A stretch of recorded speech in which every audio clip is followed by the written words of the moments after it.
The original hit like a truck, Frag Out is back, this time for ESO 2.0. This is a small group PvP build meant for people that love magic, that like range and feeling like a warlock. If you like this type of combat, you will love Frag Out. As you see in this video, we're taking on a good group of people as a small group PvP team waiting for Imperial City. The Sorcs are incredibly powerful, probably the hardest hitting magic class in the game right now. So if you love smashing people with frags that hit for 15k, try this build.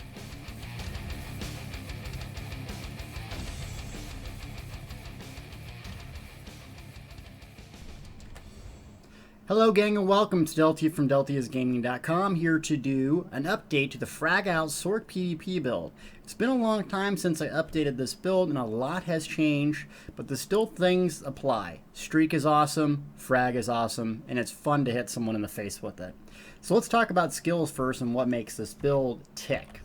A lot of these skills worked on throughout the weeks playing this build, and I know a lot of examples and help courtesy of Anomaly in my stream. So big shout out to him. Now this build, every single skill on this, a lot of Sorcs use. It's just how you use it and manipulating the battlefield for your advantage. The very first thing I like is Streak. Now, there's two different morphs you can take. One is Ball of Lightning, which basically it's easier to get away, and Streak is a stunning mechanism. I personally like Streak because it stuns them. I'm offensive and playing a group, so for me, streaking through a huge other group while we're fighting gives a big opportunity to the group because of all those stuns. And you're streaking through a bunch of people, it opens up the floodgates for your team to nuke them down. If you're going to play solo, the other morph is much better than this. But I like Streak. Another thing that I like that I switched from is Crushing Shock. I used to use Force Pulse all the time. Force Pulse does give you some more AoE, it hits harder, but what it doesn't do is interrupt casters. So for that healer in the back spamming Breath of Life and then going into a clap heal, bang, Crushing Shock them. And you can see it's only at level 1 because I haven't used it that much, but when I did, I had better results. Just always applying pressure and constantly interrupting. There's not a whole lot of cast, but if there is, you do not want them to get it off. So I like that. This is your main spammable ability that you're going to be using all the time. The third ability is Malicious Curse. This is a damage that produces some results at the end. Blows up, deals nearby energy damage, so it is have some AoE. Low cost, but it takes 3.5 seconds to blow up, and you can't activate more than one curse at a time. So this is not going to be something that you cast. The major awesome thing about curses, it's great for dodge rollers. You know, those high stamina recovery builds that just sit and dodge roll over and over, they're not going to be able to dodge this. So when you put this on them, it's going to blow up. It might knock them out of stealth. It might hit someone that's nearby them. So if you're going to go against a roller, is what I call them, put this on the suckers. That's your number one, probably, ability to use before you nuke down a target. Put Curse on them, and then go into your Crushing Shock spam. What you're looking for here to do these two abilities, you're waiting to get a Crystal Frags proc. So Crystal Frags, you guys probably know it and love it by now. Every time you cast a spell, you have a chance of producing an insta cast that does a lot more damage and costs a lot more Magicka. So you'll see people hard casting Crystal Frags, and that's not exactly what you want to do, sitting there and channeling it. So make sure that you wait for a proc. What does a proc look like? Streak around, streak around, streak around. Of course, it's a video. There, you hear that sound, your hands light up, and you are waiting to bamboozle someone. So let's go find a little bamboozler here. So we have a Sabercat. Procs up. Bye, Sabercat. 10k without a crit. Boom. 15.3k with a crit. Amazing results. So that's what you're doing. You're kind of streaking around, putting on pressure, single target, and then nuking them down. Deltia, what's your fourth key? Fourth key. Destruction Staff, Pulsar. Yes, is that 1 too, because I didn't use it a whole lot until now. But a group play, I'm not using Mage's Fury. And people are like, why aren't you using Mage's Fury? Well, number one, the explosion goes off at 20%, which usually if I Crystal Frags them at around 35% of their health, they're dead anyways. But it's a really good thing to use Mage's Fury. If you're solo, you're not doing group play, but I'm doing group play. I want to run into a Zerg with Streak, stunning them, and applying this debuff. Minor Mangle, reducing their health by 10%. That adds up a huge result in a major group fight when you're using Pulsar, because if they don't cleanse it right away, they will die. That 10% adds up significantly. So I like Pulsar. I also use a lightning staff. The reason being, we're going to go over passives later. Disintegration proc gives all shock spells a 6% chance to instantly disintegrate low health targets. So running through a group with bats up while streaking, spamming Pulsar, you have a chance just to fry enemies, literally. I mean, it's just going to nuke them. So that's why I use Pulsar. I really, really recommend it. You're going to go solo play. The things I recommend doing are changing Streak to Ball of Lightning so you can get away easier, and changing Pulsar to Mage's Fury for some single target more burst. Because you can spam single target Mage's Fury in a Dragon Knight, a Block Knight, and produce a crit frag, nuking them after you stun them. What would half my builds be without a Vampire? It wouldn't be a Delty build. Devouring Swarm, I like it. Now, there's a lot of different options you can do besides being a Vampire. I like Vampire for the magic, and Bat Bombs are really, really fun to do, especially on a Sorc, because it only costs 128 ultimate.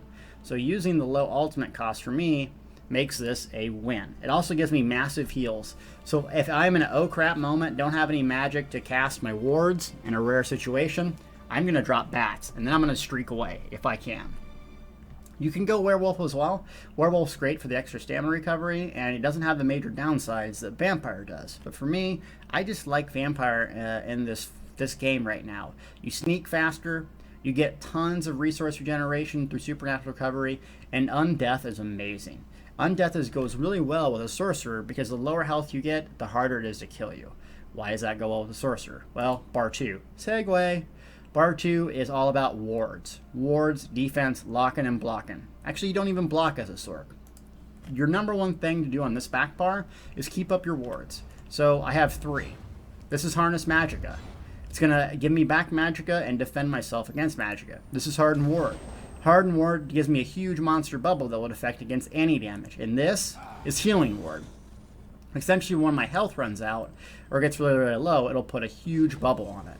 So the trick to being a good Sorc is always having these wards up. You're going to want to always have your 3 and 4 ward up, Harness Magicka, and then only use Healing Ward once your health has gone down quite a bit. So let's show you this. So can we streak off a rock here? Yay, health go down. If I die, this is going to be really bad. Okay, so 33%. So what I do is I go Healing Ward, look at that bar. Then I go 4, Hardened Ward, and then I go 3. That's about 20k damage or more you're going to have to go through. And once that Healing Ward props, boom, I'm back at full health. The worst thing you could do is run around without your wards up. You'll notice that big, huge 7, 6, 5, that's the countdown timer for Sorc Helper add-on. It's just so big and bright, it lets me know, hey, idiot, reapply your buffs. If you don't have your wards up, you will die as a Sorc. I die constantly when I don't have my wards up.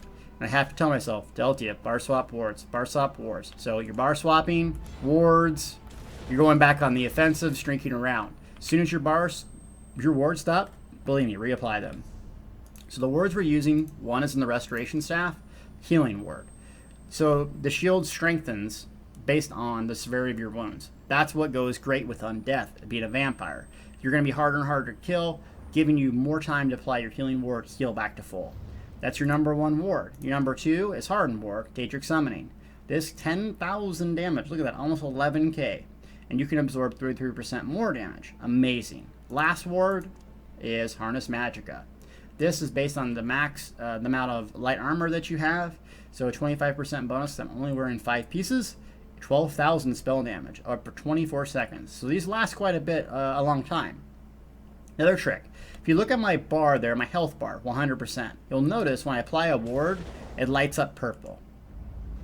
So you might be using a bunch of different add-ons, but you're looking at your health bar to determine if your ward has stopped. Because your ward might go off before you actually lose health. So we'll watch this. So I have 5 seconds on my ward. I'm going to apply Hardened Ward.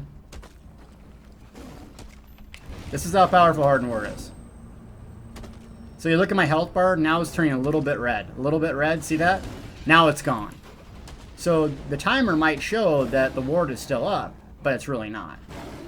See, 94, 96. I still haven't got through my ward. Now the ward's down. So don't always rely on the timer so much. Frag. More so rely on the visual keys. Really, you're not looking at your character a whole lot. You're looking at your buffs and your wards. So yes, my pretty armor I'm not going to stare at all the time. Okay. So now, there's a couple options you got here. I like Daedric Mines, Daedric Minefield. I really never found a use for them until recently. You know, Ramale recommended this. It's an utterly amazing ability. You're going to place 5 mines around you. It takes a minute for them to activate. And then once it activates, it'll mobilize these enemies to try to get at you. So if you're setting down siege, or you know you're locking and blocking, you're getting ready for a fight, put these mines down. It's going to take a minute for them to be to basically pop up like this. That's when they're active.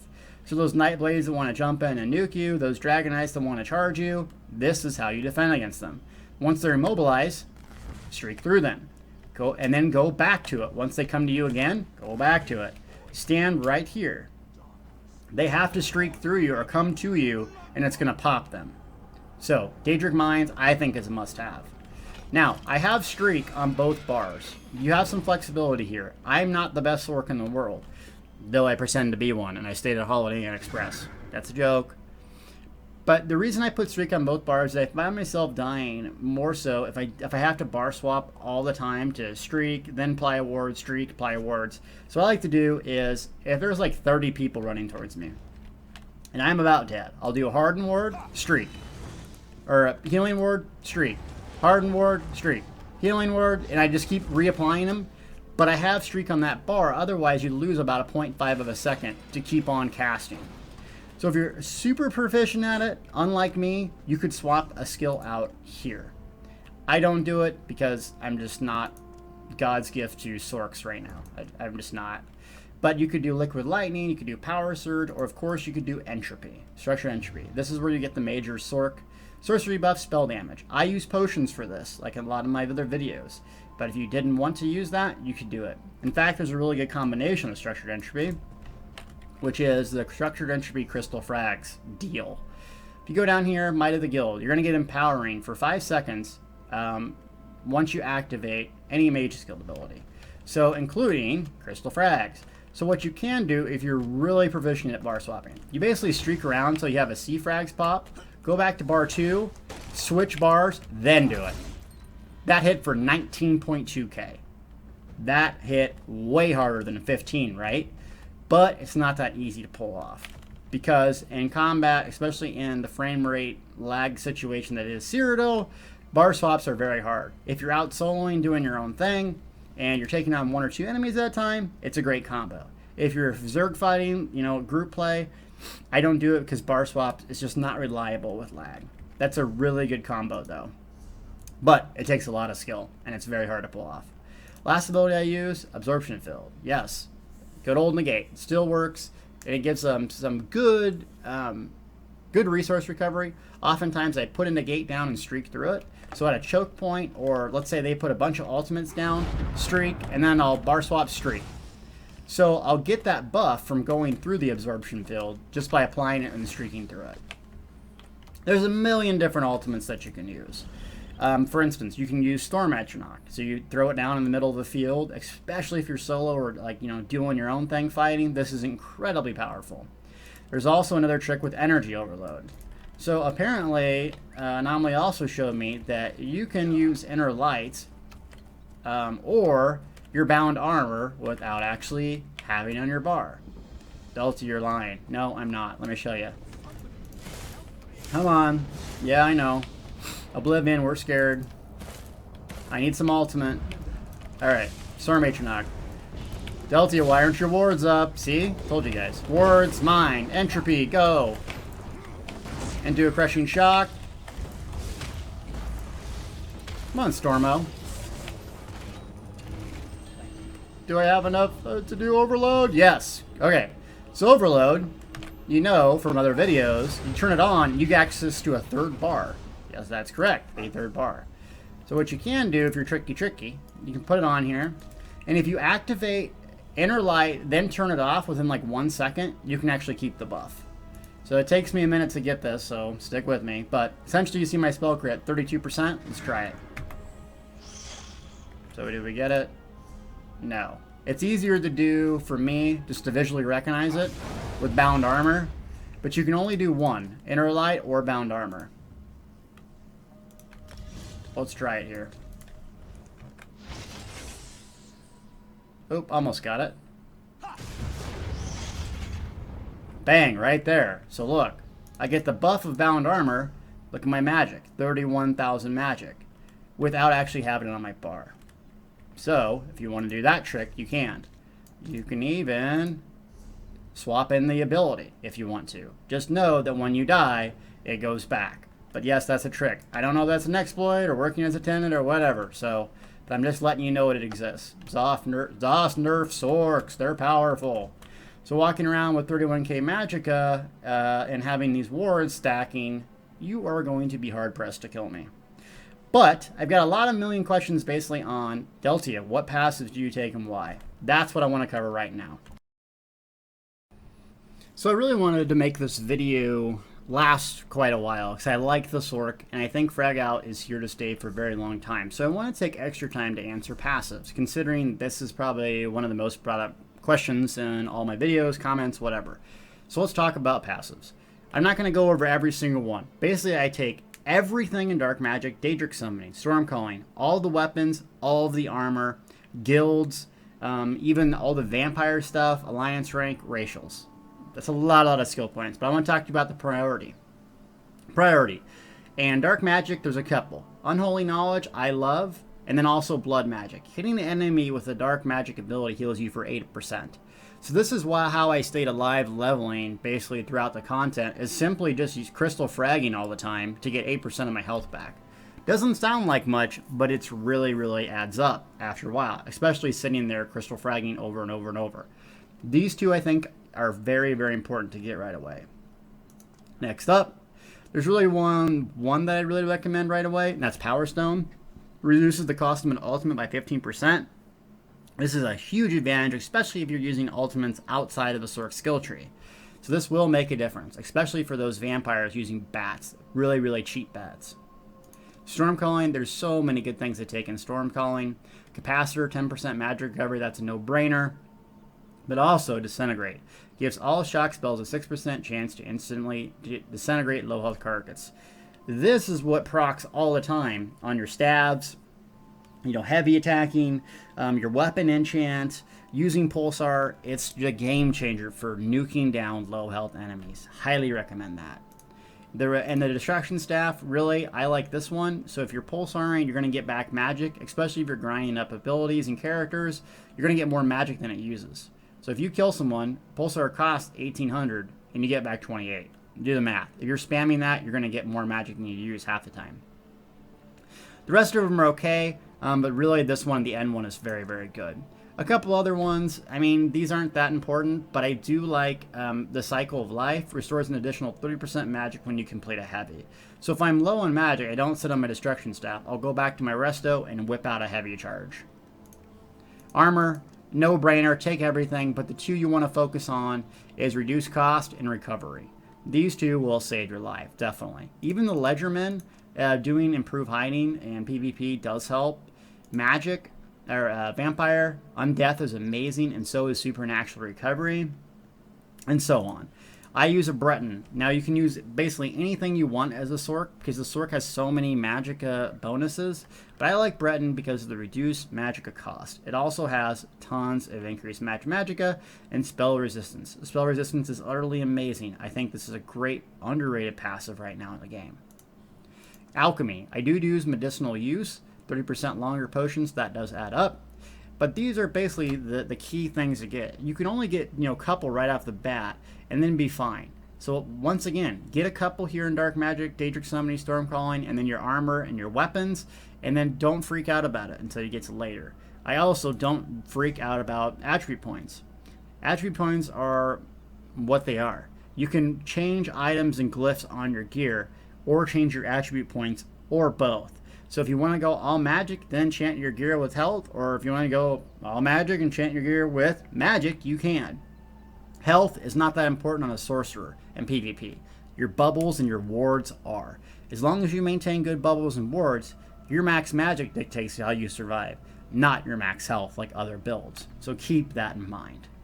I also used the Atronach Mundus Stone, so you're going to get more results, more damage you use the mage, but I like the reliability of an extra magic recovery because I am using a 5-1-1 setup. 5-1-1, what is that? We're going to cover that in gear, but the reason you do a 5-1-1 setup, 5 light, 1 heavy, 1 medium, is for this, Undaunted Metal. With 2 points into this, it increases your max magic, health, and stamina by 6%. 6% with that, topped on the Mage's Mundus Stone, you're looking at around 35,000 magic. Now, I still need to do some more dailies to get that up, but it's going to be impressive once I do. So then, with that amount of magic, you could probably switch Mundus Stones. And that's the passives that I take. Let's talk about gear.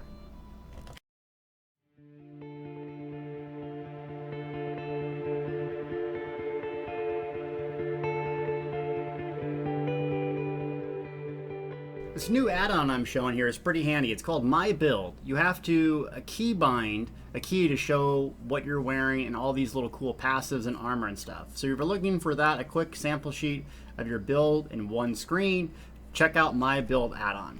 Okay, enough with that. Let's talk about gear. So there's a lot of options you can do with gear. I love Engine Guardian or Bloodspawn. So for reliable resources on demand, I go with Engine Guardian. Engine Guardian is the 2-piece set. I go medium and heavy on it, and I use Defiance traits. The reason why is I don't use Impenetrable because when you're going against wards, you can't crit them. So no, you cannot critically hit my hardened wards, my harness wards, so it doesn't make sense for me to use Impenetrable. Instead, Divines. Though you could go with Infused to get more magic, both are really good choices. Then the usual setup here. I go 5 Magnus, yes 5. Since I'm not using 7 light, I need a little bit more reliability to cast spells. I go all magic enchants and Nirnhone as a trait. The only thing that's not Magnus and Nirnhone is my Adroitness Sash, which can be found in City of Ash, or Crypt of Hearts, excuse me. Drops in Crypt of Hearts, you can also get on Guild Traders. It's because it's bind on equip. Magnus is a 4-trait craftable, and I have the locations on my website, and then a good old Band of Cyrodiil's Light. You'll see the Adroitness, Band of Cyrodiil's Light all the time in my builds. It works. It produces the highest, most effective amount of spell damage for endgame. That's why I use it. So, you got the Magnus, I go Lightning Staff. Why? Lightning Staff charges, so it's like a Resto Staff. It doesn't hit.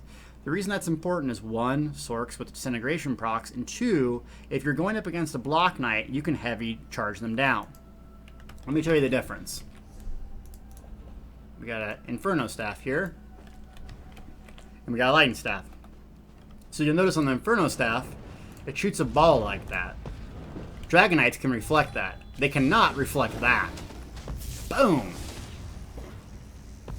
See? Little Dragonite. Let me put my mines down, little Dragonite. Come on. Come get me, Dragonite. So, that's why. That's why I go with the Lightning Staff. It produces great results. And it can proc that Disintegration. And you gotta look cool, so I went Dwemer on the staffs. I also did Shock, Enchant, and then I went Magicka Return on the Magnus Restoration Staff. So when I do a heavy attack, I want back a flood of magic, and with this combination, it gives me that. Nirnhone's a great combination with Breton because we get that 3,000 spell resistance. It almost puts me at the 33 hard cap, using pretty much only light armor. So that's a pretty effective build. Alternatives. You can go Bloodspawn if you're playing a lot of group play and you're relying on bats, but I think Engine Guardian's too valuable to not use it. So that's kind of how you use it. Okay, so I have quite a bit of champion points now. 100, over actually almost close to 400, 340 right now. And the most important passives that you can get as a shield stacking Sorc, everyone hates it, the Bastion. Increases the effectiveness of damage absorbing effects by 24%. 100 points in that is max, and it is incredibly powerful. So right off the bat, I recommend going here. Once you get 100 points in this, the 120 point passive is not too vital to us. So I go over here for Spell Shield. That's going to give you a little bit more resistance. It goes well with the Breton. And also you might want to think about getting 10 points over here. So I do magic resistance. Because if you get hit really, really hard, and you're about to die, it's going to give you a flood of magic, enough to cast 1 or 2 wards. So you have some flexibility there, but really dump points into the Bastion first. Moving on to resources regeneration, I split between the Magician and also the Arcanist. So this is a combination of magic recovery and magic reduction. So I could go all 100 points into here, but I do want some recovery because that's going to stack well with the Atronach Mundus Stone. So if I didn't do that, I'd probably switch Mundus Stones to the Mage and go full 100 points into here. Also, I'm a vampire, not a werewolf. Well, werewolves get 15% stamina recovery, so I do dump 10 points into here, so I get that extra 5%. So kind of make up for werewolf. Also, a thing I usually do in other builds is stamina dodge, break free, but I'm not really dodge rolling or holding block in this build, so that's not applicable. Moving over here, the usual suspects. Elfborn, spell crit and damage and healing, spell resistance. That goes well with Nirnhound. You're going to want to get 30 points in here to get the spell critical rating, and then move on. You're moving on and putting all your remaining points into Thermagurge, or whatever the hell it's called. Once you get 100 points in here, you're going to go back and then pump up these. Elfborn, spell erosions. I don't use a whole lot of Elemental Expert, though it does help for a little bit for shock damage. So you could pump that up quite a bit, but I'm waiting to get 100 points into this. Also, I'm not really healing. All I'm doing is using wards, so not really my thing here. And that's pretty simple as far as the champion points go, what I found effective. So what I want to talk about is group PvP and show you exactly how I PvP and what we do in group PvP with this build. So here's a little combat clip where basically we go as a team trying to wipe an enemy siege line. And essentially what I'm doing is going offensive while my shields are up. You can see that add-on that I'm using, Sorc Helper. It's right above my resource, Wicked's Enhanced HUD, so I can see when I have procs up and when I have buffs up. Right there, my Hardened Ward's about to go down. Any good Sorc will tell you, if your wards are down, you need to put them back up. If you don't, you will die. Notice the bar swap there. So every 20 seconds, or until my bubbles are bursted, I'm going to just keep going offensive. You can also look at my health bar and see that the purple bar shows you how much is left on your ward. You can also use FTC to show this as well. So that's all I'm paying attention to defensively. Once the wards are down, I do a little bar swap, and I only usually die if I don't hit my wards up. Essentially, that's the trick to playing this build. It's not easy because you have to constantly bar swap. As soon as the wards are down, reapply them, even if you have a crystal frag up. It's that important. So right there, I almost died without a dodge roll because I didn't have my wards up, and I got a little too cocky. So I go kind of line of sight here, get behind a bunch of stuff, and I'm just going to shield stack until I can go back into the fight. Also use Daedric Mines a lot of times. Use Daedric Mines to move in a triangle, which I'm going to show you after this, to basically go as a fallback point. Especially when you have an Engine Guardian procced, you don't want to solo YOLO out of the Engine Guardian, otherwise you won't get those valuable resources. But I'm full on stamina right now, and I'm getting that green beam for stamina. So right there, I can do a dodge roll or two and know that I'm going to have more stamina. So here I put a Fire Ballista down. Now I do something wrong, which is not put Daedric Mines down first. If you're going to siege in the open, or you're going to take a second to do something, have Daedric Mines down. That's going to prevent those Nightblades from coming in and one-shotting you with a concealed weapon. Hopefully they'll get immobilized, you can streak away from shield stack, and then go back to business. So here I get a little aggressive. I go through a negate, use a streak, my wards are up so I have some offensive time, and I'm just C-fragging the healers. I'm identifying those that use Breath of Life, and just giving them hell. I'm also using Pulsar, that AoE ability, because I want to lower their health. I don't see a whole lot of them using Purge and Cleanses, so I'm going to make sure everyone around me is debuffed for that health. Making that Crystal Frags not hit harder, but they're going to have less health, tied 10%. That adds up significantly. And that's just a basic little group play of how you fight around PvP with this build.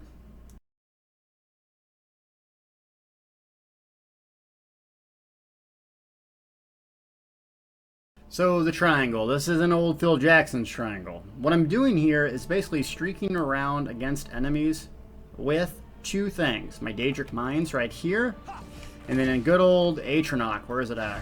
Let's get Atronach out. Or not Atronach, my Engine Guardian. Come here. The proc's right there. So the worst thing you could do as a Sorc is just streak out of this proc. And now you're not getting your magic, and it has to run towards you. You're also not getting the protection from your Daedric Mines. So if an enemy's right here, I'm going to first engage them and then streak in a triangle. One over here, back, and then just kind of maintaining pressure on them. Don't go out of your minds and don't lose your Engine Guardian. Movement is key. Remember, streaking through gives you an advantage. Streak through, they're stunned. That gives you time to apply your mines, get your wards up, streak through them in a triangle. Now that I have Mr. Crazy Pants over there giving me magic and they're coming towards me, streak again. My mines are about down again, reapply, streak. Got my frag up, Crazy Man's down, streak. Just keep moving in a triangle, using your mines as a reference point for protection. Also, as a Sorc, don't fight out in the open. Use mines cleverly. So if I'm going to go in here, first thing I'm going to do is go right behind this tree, set up mines with my wards, and then I'm going to line of sight them. I got my Crazy Man again. Keep line of sighting. You can dictate the fight with them. You have speed. You have escapability. Usually other people do not. And that's kind of how I play the Sorc with a triangle. It's highly effective to manipulate people like that. But last thing I wanted to show you is how to fight other well-coordinated groups. So fighting a well-coordinated group is kind of tricky. You as a Sorc want to keep distance, except for when you have bats up. Essentially what you're doing is hanging around the outside using speed to your advantage, picking off targets or putting pressure on healers specifically with ranged DPS. Don't sit there and beat on the tank Dragonite that's going to reflect your crystal flags. That does nothing for your group. Hang on the outside. Once bats has come up, you can go Zerg diving, streaking through them, and dropping bats and probably not die. There's a couple things you need to do before you do that. Have your wards up, have your team ready, and then go through for monster AoE DPS. You're probably not going to take out a whole bunch of people, but you will put pressure on the Zerg. That's exactly what you want to do. So right here I got my bats up. I'm just kind of peppering some people, and then I'm waiting for a group to kind of be separated from their healer. Identify healers. It's important to know what Breath of Life looks like. So I have my bats up now, so I know I can be offensive. Full health, full magic, I'm ready to go. Bats, here we go. Bat bomb, starting to spam that pulsar. But look what happened. I got feared and I almost died because I didn't have my wards up. Don't get too cocky with bats just because it's going to heal you. You're so squishy in light armor, you need to keep those wards up. Bad Delta. So once I get that done, I put a little AoE pressure on them. I'm going to keep hanging on the outside. Don't hit the Zerg head on. You will die over and over if you do that. Sidestep them, strafe, use speed, be a Sorc. Root, stun, and mobilize people from afar. That's what Sorcs can do. They can just nuke people with crystal frags. It's going to slow them down, separate them from their group, and that's when you go in for the kill with a bat bomb, with all your wards up, and a potion ready. Well, gang, that's the build. I really like the Sorc. It's really fun. You have the most mobility probably in the game, or almost of any game I've played. Streaking around using crystal frags just does not get old. It's hard to play though, it really is. It takes a long time to master it, but when you can master a Sorc, you're one of the only classes in the game that can dictate when you want to fight. Streak in, streak out, nuke from afar, go in with bats, bat dive. It's good solo, it's good in a group, making it probably one of the strongest, if not the strongest, magic-based class you can be in Elder Scrolls Online. I truly believe that. I'm far from a master on it, but I enjoy playing it every day, getting better at it, learning from other really powerful Sorcs, and trying to improve my game. If you like PvP, and you love range and magic, you must play this class. Use it as your own. Try to adapt the build and see what you can do. Am I going to make a leveling build for this? No. The reason being this is meant for endgame, and really as far as leveling, you have to try out different things and different abilities. When in doubt, frag out. That's what I want you guys to get out for this video, and I appreciate you watching and subscribing. Feel free to follow, and more videos to come, including an update to the Ignition build.